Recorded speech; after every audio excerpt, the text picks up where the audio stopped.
নমস্কার বন্ধুরা, আমার চ্যানেলে আপনাদের সবাইকে স্বাগত জানাই। আজ আমি বানাবো নিরামিষ ফুলকপির ডালনা। তার জন্য এখানে নিয়ে নিয়েছি আমি ফুলকপি আর আলু নিয়েছি, দুটো মিডিয়াম সাইজের আলু কেটে নিয়েছি, একটা মিডিয়াম সাইজের টমেটো নিয়েছি, 1 ইঞ্চি মতো আদা, 3টে কাঁচা লঙ্কা কিন্তু পাকা, আর ফোড়নে দেওয়ার জন্য নিয়েছি 2টো তেজপাতা, একটা শুকনো লঙ্কা, একটা দারচিনি, একটা এলাচ আর একটা লবঙ্গ। এবার আমি ফুলকপিগুলো ভেজে নেব।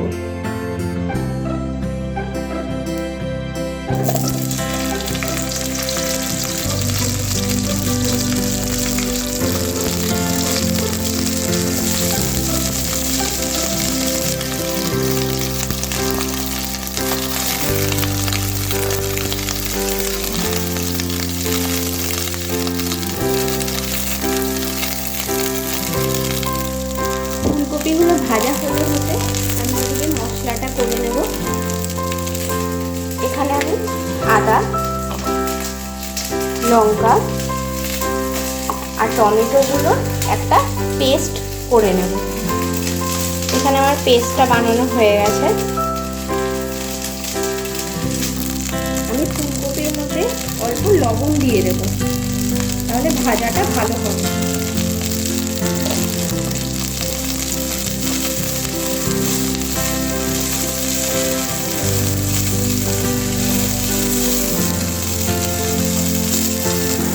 আমার এখানে ফুলকপিগুলো ভাজা হয়ে গেছে, এবার তুলে নেব।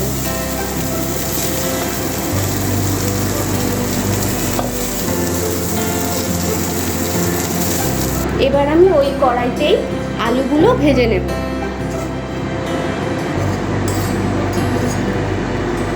অল্প একটু তেল দিয়ে নেব।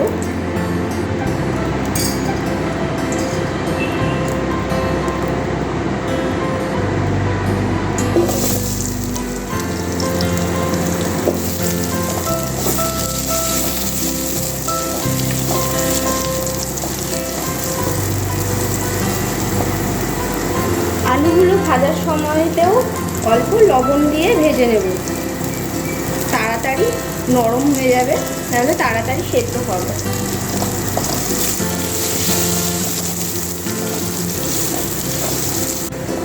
আমার এখানে আলুগুলো ভাজা হয়ে গেছে, এবার তুলে নেব আলুগুলো।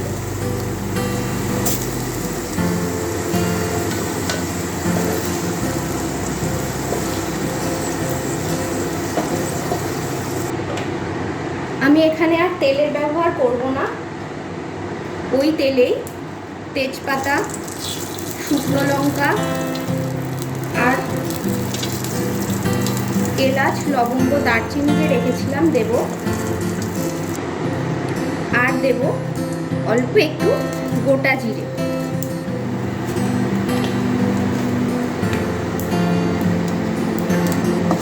আমার ফোড়নগুলো ভাজা হয়ে গেছে, এবার আমি ওই পেস্টটা দিয়ে দেব।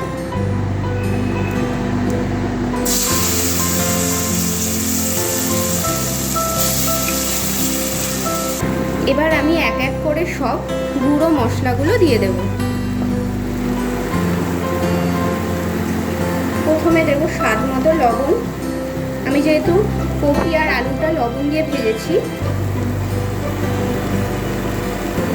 এবার দেব হলুদ, পরিমাণ মতো হলুদ দেব।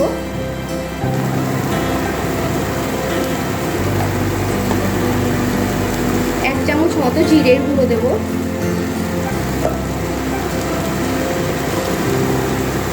এবার এটা ভালো করে কষিয়ে নেব। আমার মশলাটা কষানো হয়ে গেছে, এবার আমি ফুলকপি আলুগুলো দিয়ে দেব।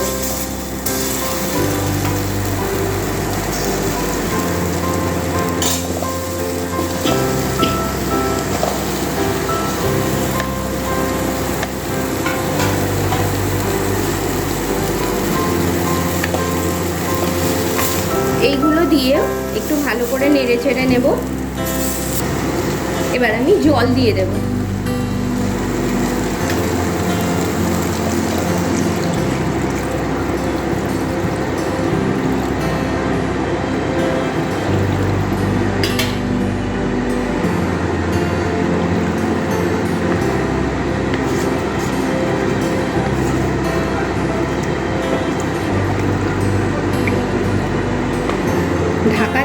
10 মিনিটের জন্য রেখে দেব।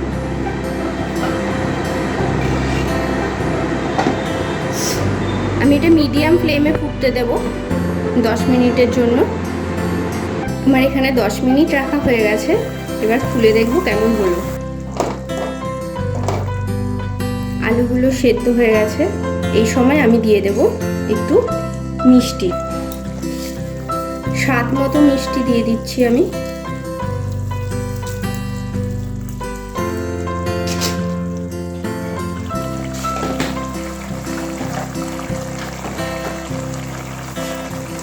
আমার এখানে ঝোলটা এখনো আছে, আমি ঝোলটা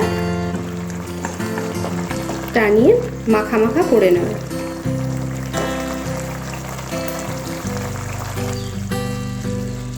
আমার ঝোলটা কমে এসছে।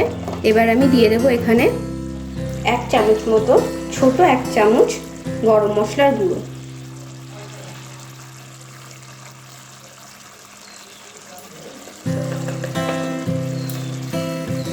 আর দেব 1 চামচ ঘি।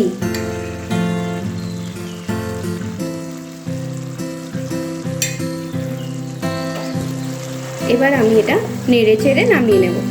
তৈরি আমার একদম কম সময়ে সুস্বাদু নিরামিষ ফুলকপির ডালনা। আপনারাও এটা নিরামিষ দিনে তৈরি করে দেখবেন। আর আমার চ্যানেলটাকে সাবস্ক্রাইব করবেন, লাইক করবেন এবং শেয়ার করে দেবেন। আর কমেন্ট করে অবশ্যই জানাবেন কেমন হচ্ছে ভিডিওটা। তাহলে আমি আবার আরও নতুন নতুন রেসিপি নিয়ে আবার ভিডিও করব। এবার আমি এটা সার্ভিং বলে তুলে নেব।